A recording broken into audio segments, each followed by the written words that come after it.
Buenas tardes, jóvenes. Buenas tardes, licenciada. Un gusto en saludarles. Igualmente, licenciada. Igualmente, licenciada. Buenas tardes, licenciada. Hola, hola, ¿qué tal está, Gisela? Buenas tardes, Ligda. Hola, Marta Lucía, qué bueno que está por ahí. Siempre Ligda. Por ahí los molesto con su cámara, por favor.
Por favor, ¿tienen por ahí su ley del mercado de valores y mercancías?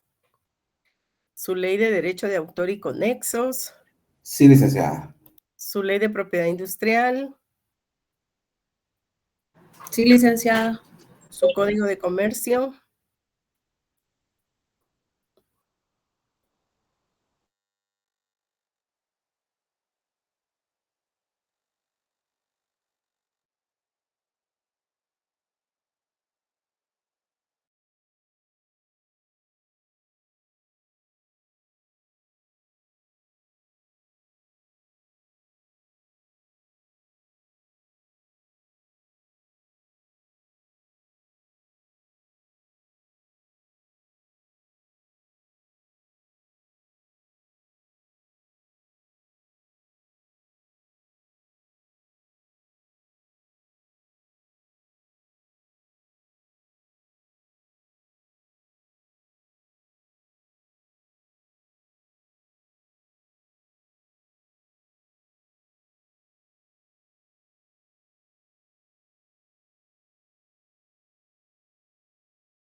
¿Ya estamos? Sí, licenciada.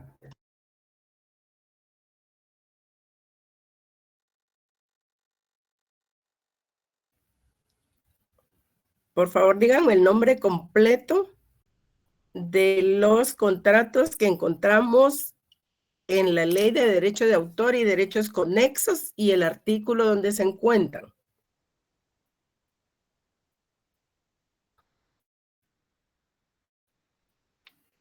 El contrato de edición en el artículo 84.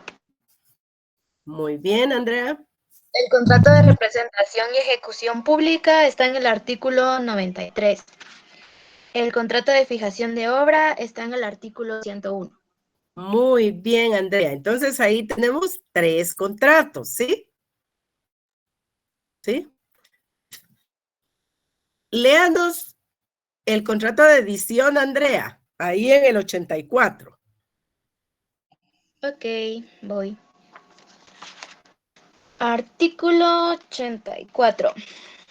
Por el contrato de edición, el titular del derecho de autor de una obra literaria, científica o artística o sus derechohabientes concede en condiciones determinadas a una persona llamada editor el derecho de reproducir su obra y vender los ejemplares a cambio de una retribución. El editor, por su cuenta y riesgo, la obra. El editor editará por su cuenta y riesgo la obra y entregará al autor la remuneración convenida. Muy bien. Muy bien. ¿Cuáles son ahí, alguien que nos diga, cuáles son ahí los elementos personales? El editor y el autor de la obra. Elementos reales o materiales. La obra por sí misma y la contraprestación. Muy bien. ¿Y el elemento formal cuál vendría a ser? El contrato de edición.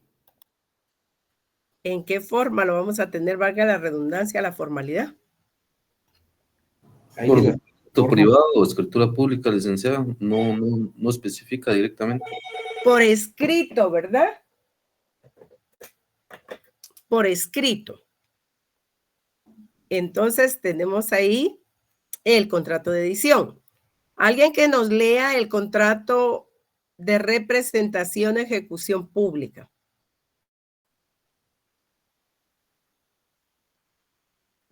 ¿Lo puedo leer yo, licenciada? Sí, Mario, por favor. Muy bien. Capítulo segundo, contrato de representación y ejecución pública. Artículo 93. Por el contrato de representación o de ejecución pública, el autor de una obra literaria, dramática, musical, dramático-musical, pantomímica o coreográfica o su derechohabiente, cede o autoriza a una persona natural o jurídica el derecho de representar o ejecutar públicamente su obra a cambio de una remuneración. El contrato podrá contener estipulaciones respecto a los actores que desempeñarán los principales papeles, detalles del vestuario y descripción del escenario. Muy bien. Entonces ahí tenemos otro contrato. ¿Quiénes dijimos que son ahí los elementos personales o intersubjetivos?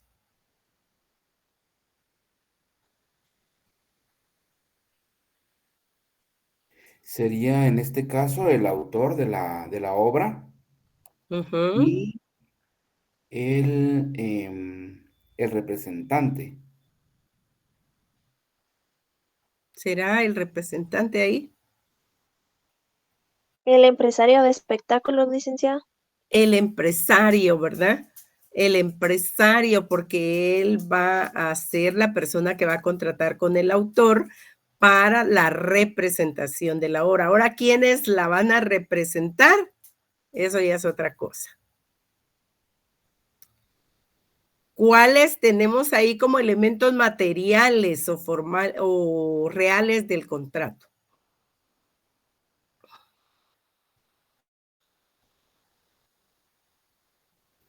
En este caso sería la obra en sí misma y también La contraprestación que media, ¿verdad? Pero no son los ingresos al teatro, ¿verdad? Que usted va a cobrar.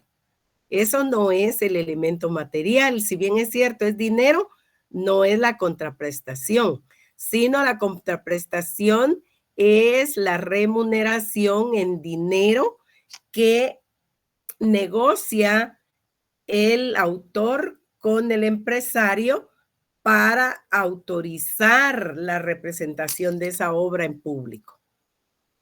Hay que tener cuidado con eso. Ahora las entradas, van a ir al Teatro Lux a ver El Coronel no tiene quien le escriba o Blancanieves y los 7 enanitos. Ah, bueno, ¿cuánto va a valer la entrada? Esa es otra cosa. Es distinto y distante de la contraprestación. Eso ya es una relación del público con el empresario de espectáculos, ¿verdad? Vayámonos al siguiente contrato. ¿Cuál es? ¿Quién lo lee? Capítulo 3, contrato de fijación de obra, artículo 101. Por el contrato de fijación de obra, el autor autoriza a una persona natural o jurídica a incluirla en una obra audiovisual o fonograma para su reproducción y distribución, a cambio de una remuneración previamente acordada. Ahí tenemos entonces un tercer contrato que es la fijación de esas creaciones del intelecto en soportes electrónicos, ¿verdad? Fijamos esos contenidos. Ya decíamos, por ejemplo, las series de Netflix, las películas del cine, la música, ¿verdad? Va a ser cualquier obra que esté fijada. Ay, no. Mira, te saliste. Sí, ¿sabes qué hiciste?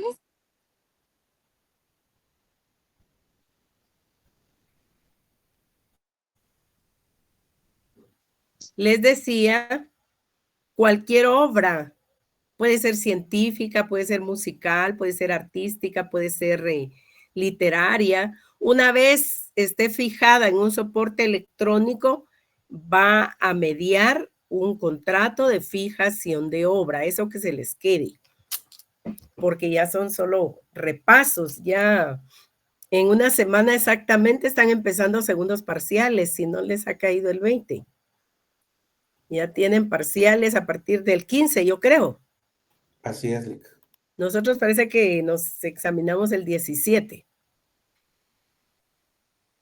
Entonces, ven ustedes, ahí tenemos ese contrato. Ya una vez fijado el contenido de una obra en un soporte electrónico, obviamente va a mediar un contrato de fijación de obra, ¿verdad?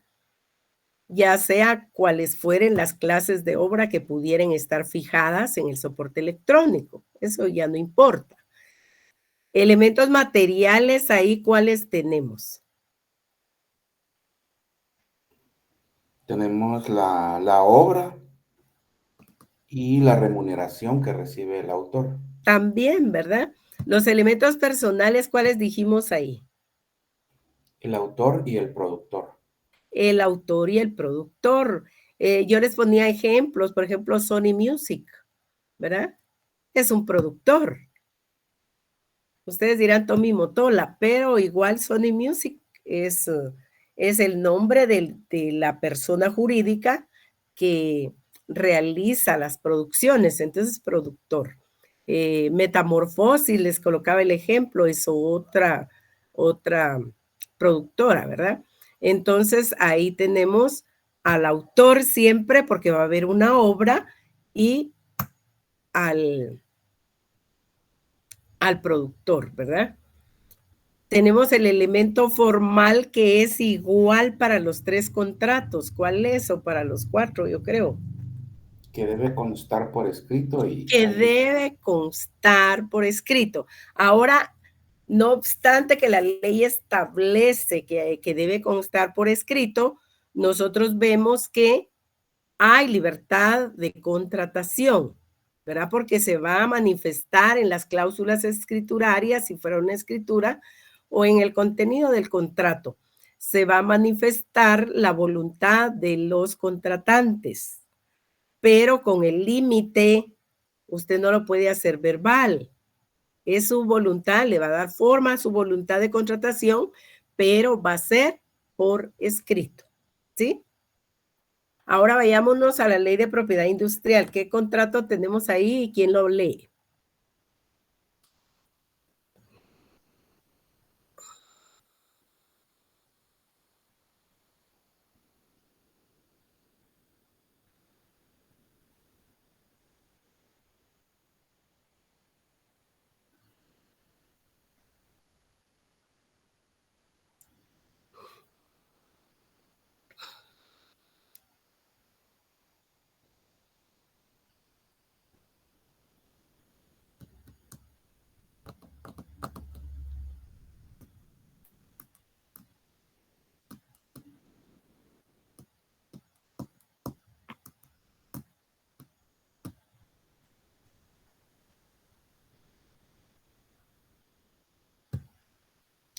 Cindy tiene por ahí su ley. ¿O no está? Solo están conectados.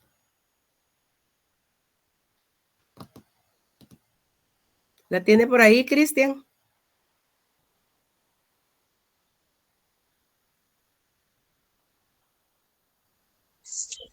Ahorita, licenciada. Muy bien.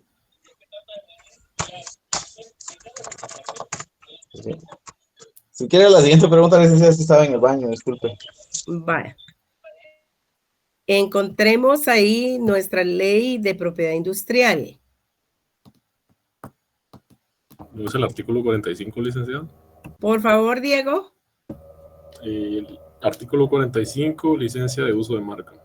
El titular del derecho sobre una marca registrada puede conceder la licencia a un tercero por usar la marca.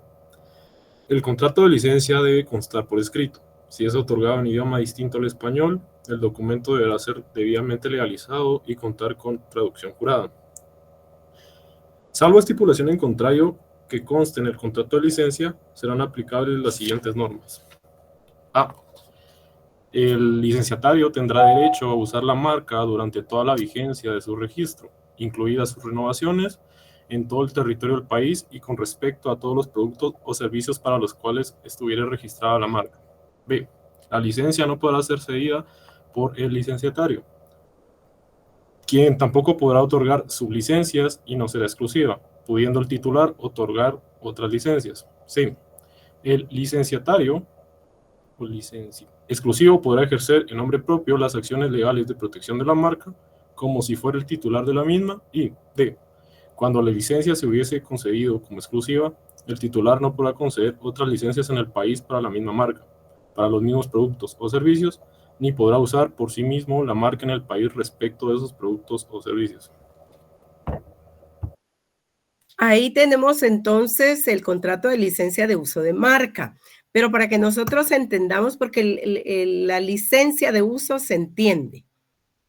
O sea, se entiende con mayor facilidad o con menor dificultad. Mario, ¿qué es la marca? Vayámonos a la terminología. ¿Qué es la marca? Léasela. Ahora voy.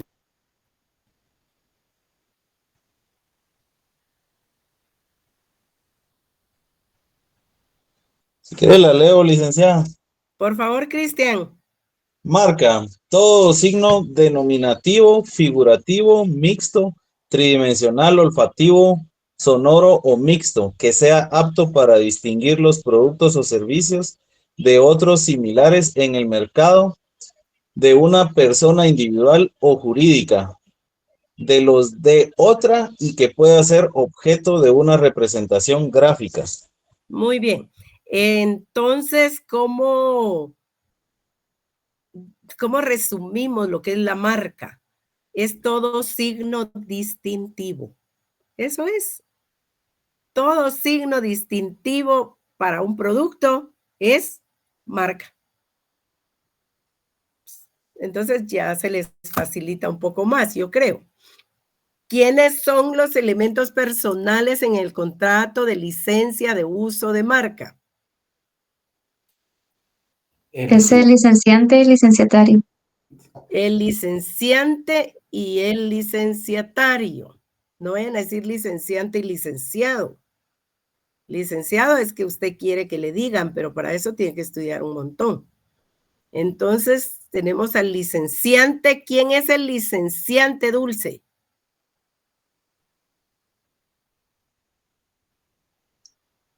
Es la persona que otorga la autorización para el uso de su marca.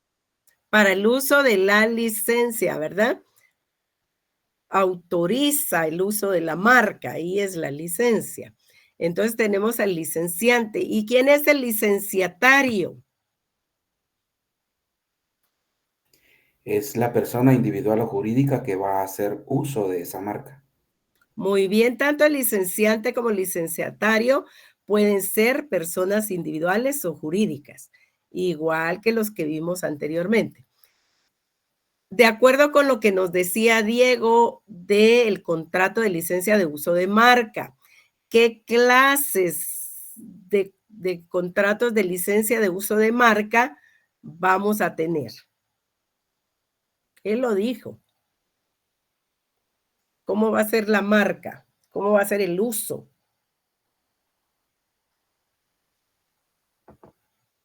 Puede ser uso exclusivo. Y no exclusivo. Un contrato de licencia de uso de marca con exclusividad, en los términos de la exclusividad, la va a poder utilizar solo el licenciatario y el licenciante ya no va a poder otorgar otras licencias. ¿Por qué? Por la exclusividad que se le está pagando. Ahora bien, si no fuera ese caso, entonces el licenciante sí puede otorgar otras licencias de uso de la misma marca. A eso se refiere. Ahora, cuando se refiere al uso exclusivo en territorialidad, se establecen parámetros territoriales de donde sí está autorizado utilizar la marca y donde no. Encontramos entonces esos contratos. Ahora vayámonos al trabajo de mercado de valores y mercancías así rapidito. ¿Qué contratos? Mira que solo voy a preguntar. ¿Qué contratos encontraron ahí? Ahí tienen su ley, ya lo pueden ubicar. Encontramos el contrato de bolsa, licenciada. Muy bien, Denis. Contrato de bolsa. Encontramos el contrato de la sociedad de inversión. Contrato de sociedad de inversión. El contrato de fondo de inversión. Contrato de fondo de inversión. Muy bien. Del contrato de fideicomiso de inversión. También. Y de los contratos a futuro, licenciada.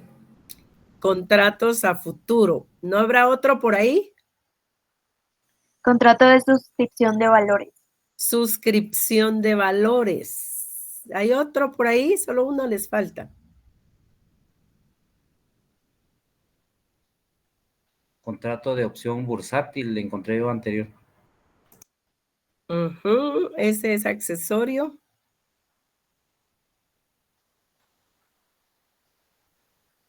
¿Algún otro? Ahí no entra el depósito colectivo. Ahí entra Bresner, ese les faltaba. El depósito colectivo de valores. Ahí estamos. ¿Qué son los valores? Alguien que nos lea qué son los valores.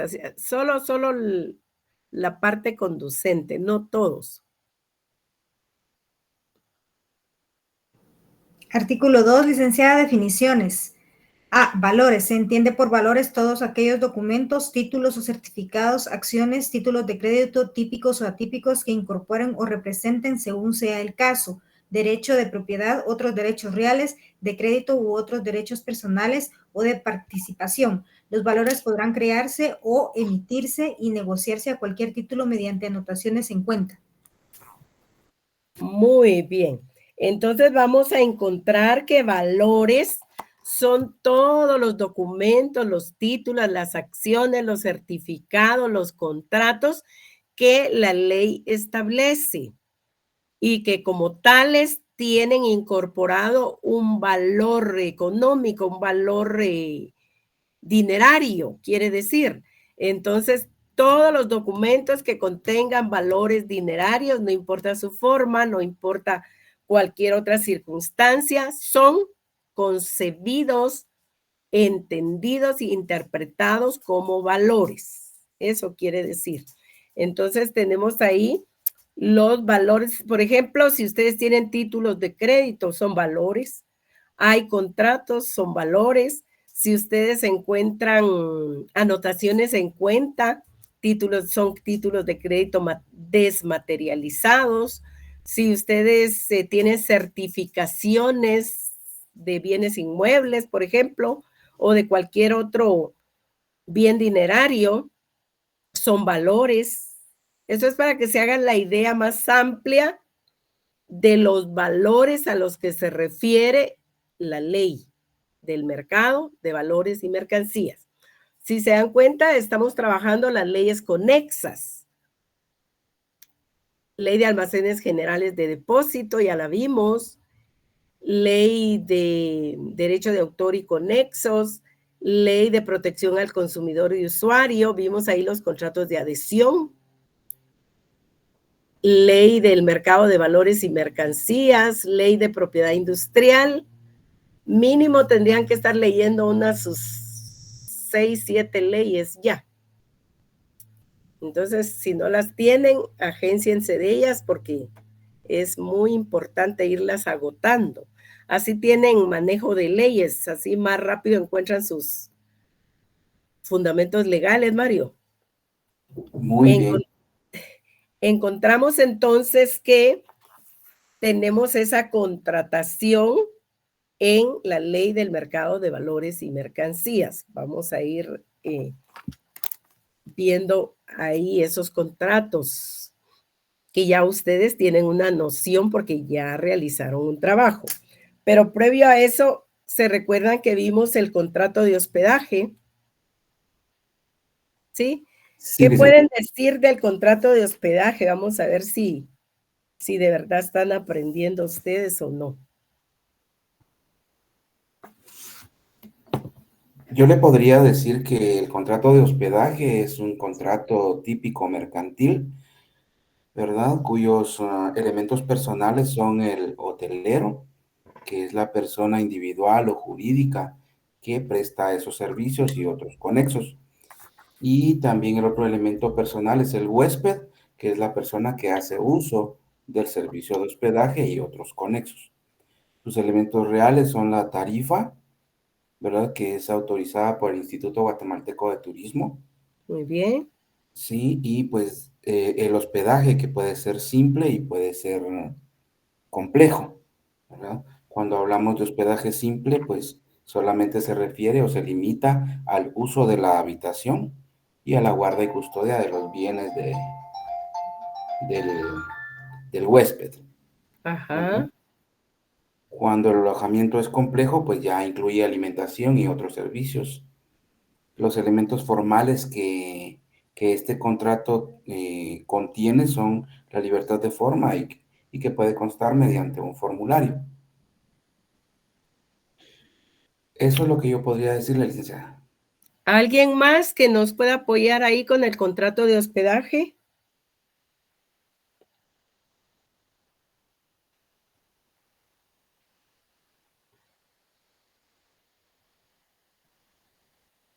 Algo que no nos haya dicho Mario.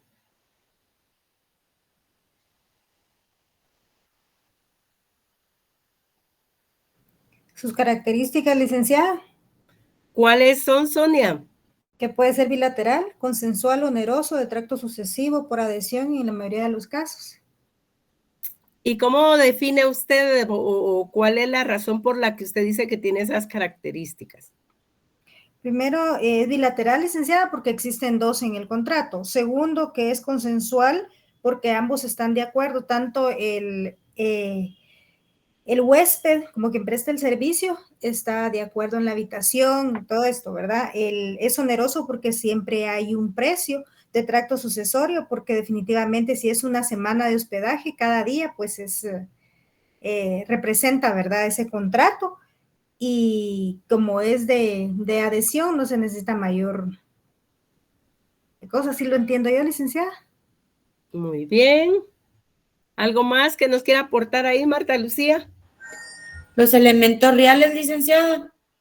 ¿Cuáles son? El alojamiento, que vendría también con la alimentación, la guarda y custodia de los objetos que lleva el huésped, y sería el precio que el huésped le paga al hotelero para estar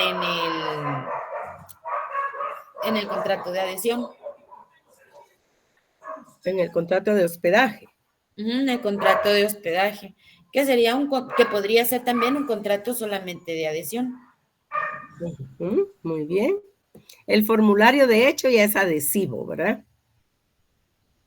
Y si solo hay un registro, hay tarifas y resulta ser que la relación es verbal, igual también media un contrato, ¿verdad? Entonces ahí tenemos, hay particularidades que debemos observar en el contrato de hospedaje. En principio es importante advertir que el contrato puede, bueno, en principio una particularidad muy importante es que el contrato de hospedaje, a diferencia de otros contratos que son eminentemente de derecho privado, el contrato de hospedaje tiene relación con el derecho privado, pero también tiene relación con el derecho público. Porque ustedes cuando hacen referencia al Instituto Guatemalteco de Turismo, están haciendo referencia a un ente estatal, ¿verdad? Un ente público. Entonces, a una institución pública. Entonces, ahí vemos cómo se da la relación entre lo privado y lo público, ¿verdad? Entonces, esa es una característica especial que tiene el contrato de hospedaje. Encontramos a su vez que en su naturaleza jurídica se visualiza como un contrato de arrendamiento, como un contrato complejo, porque no solo es el arrendamiento de una habitación, sino también es la prestación de otros servicios, ¿verdad? Ya decíamos el servicio de alimentación, el servicio de depósito de valores, el servicio de internet, de otros, otras prestaciones de servicios, ¿verdad? Netflix, por ejemplo, y demás. Entonces, todo eso hace al contrato complejo. No es lo mismo que si se va y se pide el servicio de una habitación para alojamiento, entonces ahí es donde se visualizan caracteres especiales del contrato de hospedaje, como es de dónde se origina. Y pareciera ser que se origina de un arrendamiento, pareciera ser que se origina de un contrato de obra porque hay que elaborarle alimentos, por ejemplo, al huésped, o que tal vez se origina de un contrato de depósito también porque el huésped deposita valores y el hotelero tiene atribuciones de depositario en un momento determinado. Si ustedes se recuerdan que eso se platicó en el contrato el otro día, entonces nos damos cuenta que puede orientarse la naturaleza jurídica a que nos parezca que su origen está en el arrendamiento, su origen está en un contrato de obra o su origen está en un contrato de depósito. Pero nada de todo eso es real, sino la esencia del origen del contrato de hospedaje es que es un contrato independiente de los anteriores, ¿verdad? Es un contrato independiente y que además de ser independiente, es un contrato sui generis, ¿verdad? Porque tiene esa relación de hospedaje, pero también tiene esa relación de depósito y tiene esa relación de obra también, ¿verdad? Entonces, todo eso lo hace complejo, pero independiente y sui generis, ¿verdad? Esa es su naturaleza. En cuanto a las características que nos decía por ahí Sonia, yo creo, vean ustedes en sus características, en principio les decía en su naturaleza, no se olviden, es un contrato independiente y sui generis, de estructura compleja. ¿Por qué decimos que de estructura compleja? Porque media ahí una prestación de servicios de habitación, pero también prestación de servicios de alimentación, otros servicios, ¿verdad? Como el depósito. Y entonces todo eso va siendo una estructura compleja del hospedaje. Por el otro lado, nos decía Sonia, es un contrato bilateral. ¿Por qué? Pues es bilateral porque ambas partes contratantes, hotelero y huésped, obviamente se obligan de manera recíproca. Esa es la razón. No solo porque hay dos, sino porque crean obligaciones recíprocas, ¿verdad? Y tenemos que saber los efectos del contrato para identificar obligaciones y derechos. Entonces tenemos en la bilateralidad que tanto el hotelero como el huésped se obligan recíprocamente. Entonces, al obligarse recíprocamente, pues hay bilateralidad, ¿verdad? Yo tengo derechos y usted tiene obligaciones, pero usted tiene derechos y yo tengo obligaciones. Eso hace al contrato bilateral y conmutativo, Encontramos que es típico, como decía Mario, y también nominado. Típico porque está regulado en la ley y nominado porque se le ha designado un nombre. Entonces ahí tenemos típico, nominado. Esa es otra característica. Encontramos que es consensual. Sonia no está por ahí. Es que esto va para todos, pero iba dedicado a Sonia. Es consensual. No es consensual solo porque se ponen de acuerdo los otorgantes, como lo dijo Sonia. Es consensual porque basta el consentimiento para que el contrato se perfeccione. En los contratos consensuales, todos los que sean consensuales, basta el consentimiento expreso de los contratantes para que el contrato se perfeccione.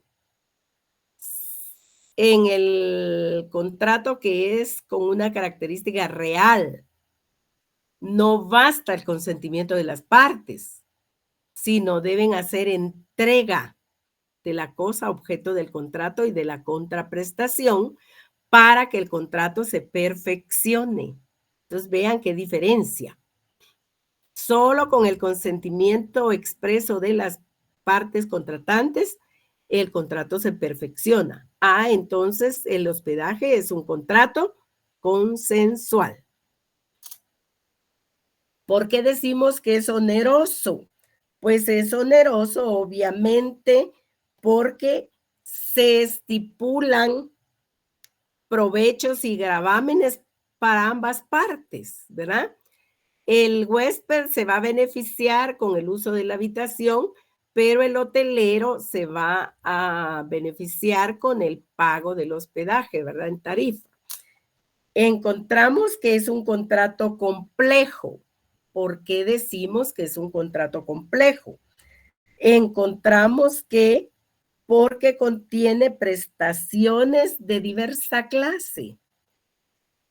Por ejemplo, la habitación, los servicios complementarios de habitación, el suministro de alimentación, el servicio de depósito de valores. Entonces, hay un servicio en específico que es el servicio de las habitaciones y luego servicios complementarios. Entonces, todo eso en su conjunto hace un contrato complejo. Es decir, la estructura de ese contrato es compleja, ¿verdad? Por eso tiene esa característica. Encontramos que, decíamos, los elementos personales son el hotelero y el huésped. Encontramos también que hay un elemento espacial, ¿verdad? Porque hay habitaciones y usted de aquí para allá puede pasar, pero de aquí para allá ya no puede pasar. Entonces ahí encontramos esa característica especial en los elementos. Encontramos a su vez que las personas deben de contar, individuales o jurídicas, con capacidad para contratar. Eso es bien importante, ¿verdad? Que advirtamos esa reflexión. Es importante advertir que hay un contenido en la ley orgánica del Instituto Guatemalteco de Turismo que rige para los establecimientos públicos que prestan estos servicios. Entonces ahí tenemos que están sujetos a inspección, que están sujetos a tener visible un reglamento, que hay una normativa que establece la regulación de los mismos y que se debe de cumplir. Están siendo sujetos de un impuesto, por ejemplo. Entonces ahí tenemos el artículo 29, por ejemplo, en el inciso B de la ley del Instituto Guatemalteco de Turismo, es muy importante para esos efectos. Encontramos también el artículo 4 de la misma ley que tiene relación con esta actividad. Y les decía, tenemos un elemento espacial, aparte del huésped, aparte del hotelero, tenemos un elemento espacial y tenemos un elemento temporal que son muy importantes. Esos son elementos que están inmersos en ese contrato. Les decía el elemento espacial porque nos referimos a un espacio físico que está autorizado, se utilice. Pero ustedes no pueden andar por todo el hotel paseándose y entrando a cualquier habitación, ¿verdad?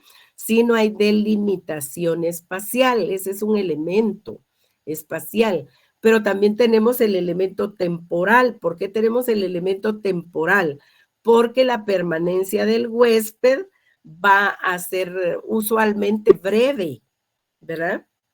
Pero nada le va a impedir que sea a cambio de una contraprestación en dinero más prolongada, ¿verdad? Entonces siempre va a mediar un elemento de temporalidad. Usted no puede llegar a un hotel y decir, mire, yo necesito un servicio de habitación. ¿Y cuánto tiempo se va a quedar, verdad? ¿Cuánto le cobramos? Ay, mire, lo voy a pensar. O sea, no, ¿verdad? O mire, me voy a quedar indefinidamente. Tampoco. Hay un elemento temporal. Mire, yo voy a usar cualquier habitación que se me ocurra. No, señor. Es la número tal. Ah, bueno, entonces hay un elemento espacial. Eso es muy importante, ¿verdad? Porque va a andar usted por donde le dé la gana, pues igual lo van a sancionar, ¿verdad? Entonces, o va a causar daños, y ya vimos que los daños hay que resarcirlos. Encontramos a su vez que los huéspedes y los hoteleros tienen derechos y obligaciones. Entre las obligaciones del hotelero, el hotelero frente al huésped debe darle una habitación en específico, determinar cuál es y que va a estar debidamente equipada. Le preguntan a usted con frigobar o sin frigobar, con refrigerador o sin refrigerador, con estufa, sin estufa, etcétera, ¿verdad? Entonces, allá usted lo que quiere contratar, porque dependiendo de todo eso, así será el precio. Pero esa es obligación del hotelero hacérselo saber al huésped, ¿verdad? Mantenerlo en el uso pacífico de ese espacio temporal y espacial, ¿verdad? Porque a lo mejor usted quiere ir a descansar y resulta que ahí están de fiesta toda la noche, entonces como que no, ¿verdad? Entonces, esa es una obligación del hotelero, mantenerlo en el uso pacífico sin molestias en la habitación que usted está contratando. Encontramos también que debe prestarle los servicios normales en principio. Cuando encontramos que debe haber servicio normal, nos referimos a la limpieza, por ejemplo, ¿verdad? A la limpieza de la habitación, a la limpieza de todo lo que hay dentro de la habitación, que debe tener energía eléctrica, que debe tener agua, lo indispensable, ¿verdad?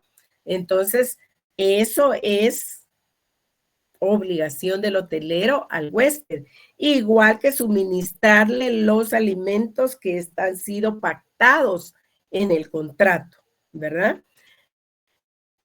Es también obligación, cuando así se requiriere, de recibirle para guarda y custodia en depósito dinero o también objetos de valor, ¿verdad?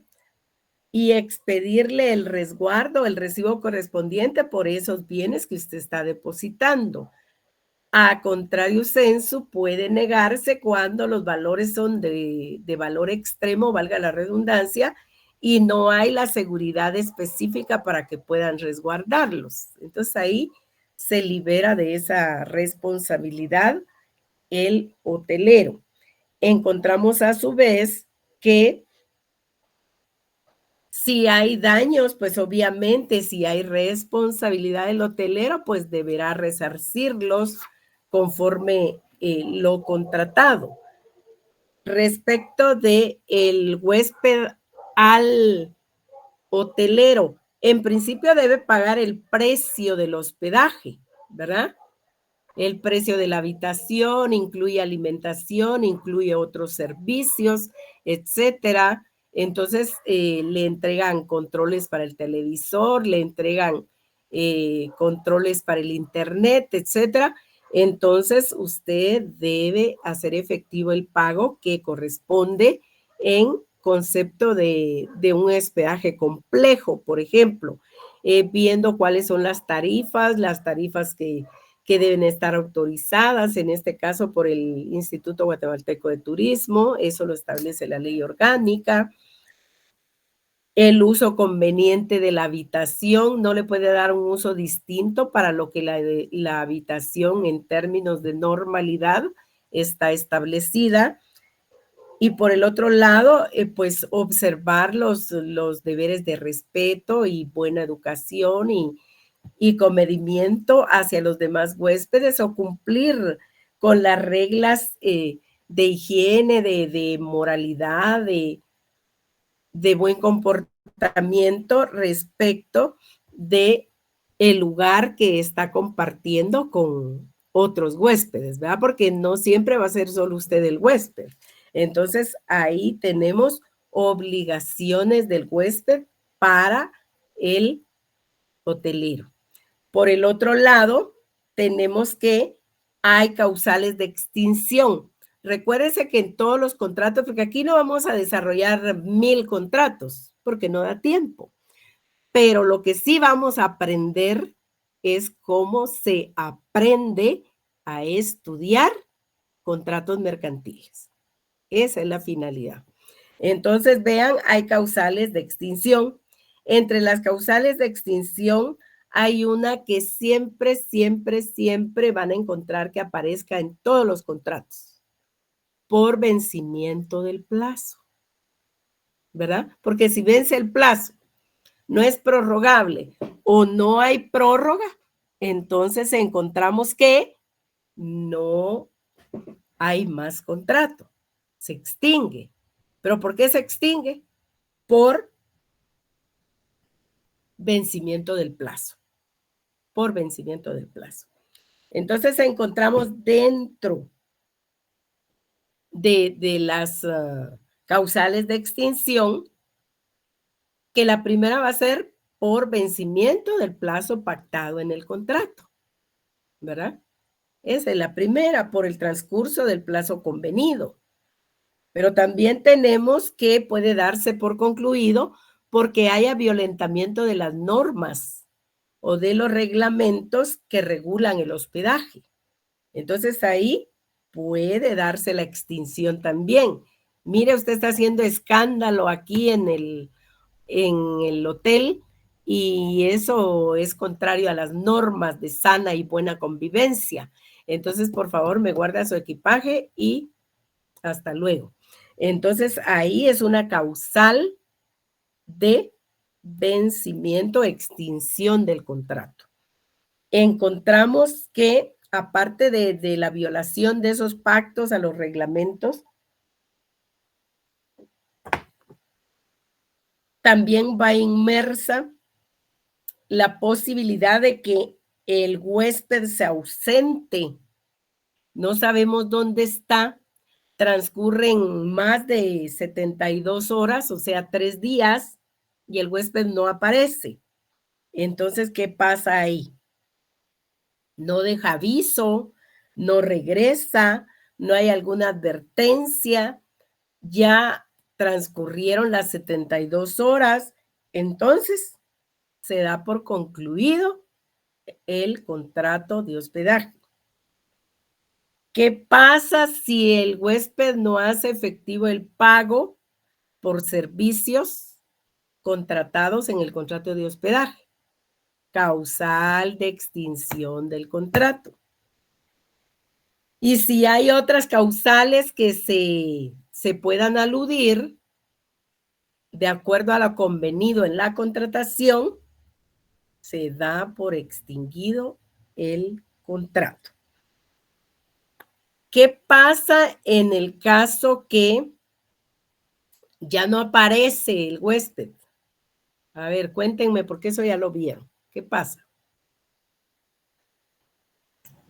Se espera un tiempo prudencial y se puede sacar las cosas de los huéspedes, y pasado un mes aproximadamente, creo yo, si no estoy mal, se puede poner en venta o en subasta o lo que sea conveniente para el hotelero. Bueno, y usted va a sacar las cosas y ahí se van a quedar afuera y a la mano de Dios, ¿o cómo? No, ellos lo van a tener como guardado, o sea, ellos lo van a tener en resguardo. En resguardo, y ya pasado un tiempo, entonces es donde ellos ya deciden si lo venden para poder recuperar lo que el hotelero el huésped no les canceló. Muy bien, solo antes de eso, Marco Antonio nos decía algo muy importante. Ahorita voy, Cristian. El derecho de retención. ¿A qué se refiere, Marco Antonio, con el derecho de retención? Podemos retener los bienes muebles, creo que dentro de un plazo determinado, ¿verdad? En concepto de pago. Ajá. Y puede ser a través de juez o sin juez, ya solo podemos retenerlo solo así porque como no nos cancelaron el debido tiempo, ¿verdad? Para eso tenemos la intervención del notario. En principio lo que decía Marta Lucía, ¿verdad? Hay que elaborar un inventario, ahí se recuerdan. Porque ¿cómo hago constar yo qué hay ahí? Ay. Entonces,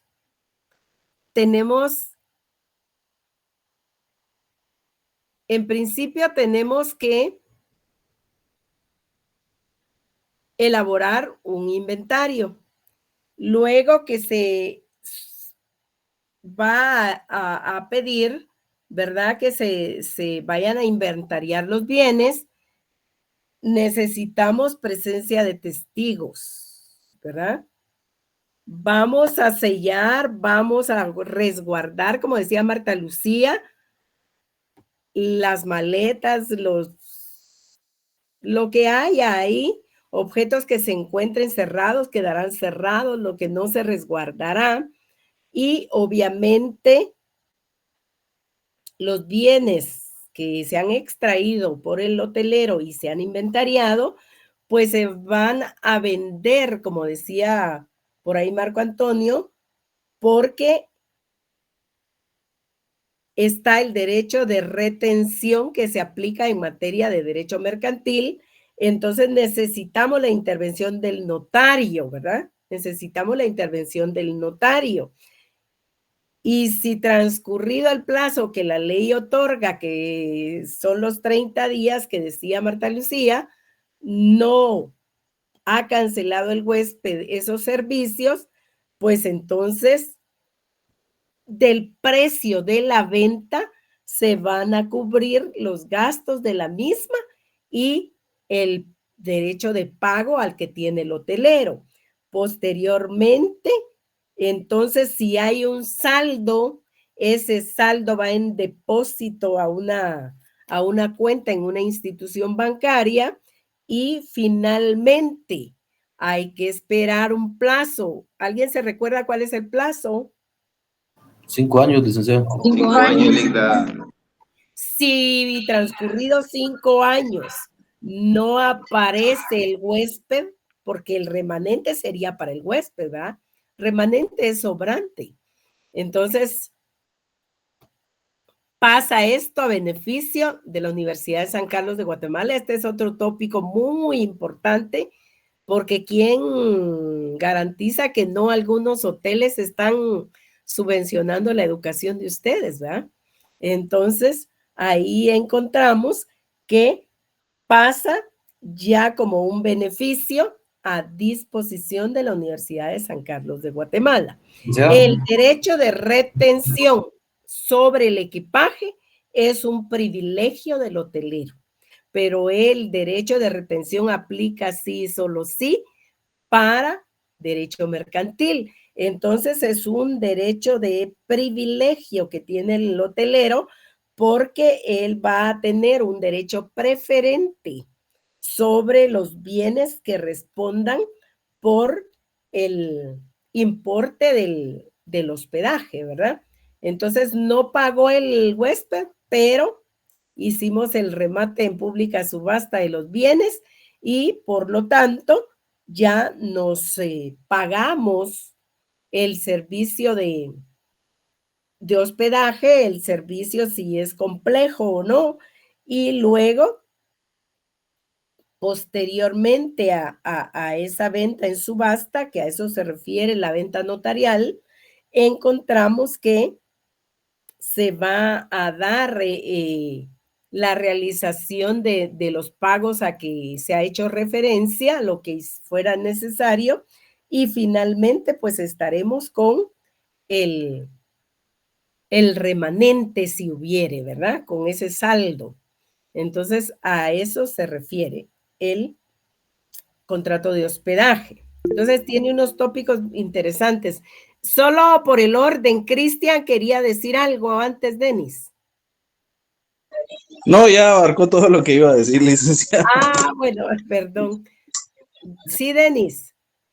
Licenciada, al final de todo esto, el saldo que se deposita en una entidad bancaria, pues si transcurrieron los 5 años y no se apersonó el huésped a reclamar el saldo, entonces aquí es donde se adjudica gratuitamente para la Universidad de San Carlos.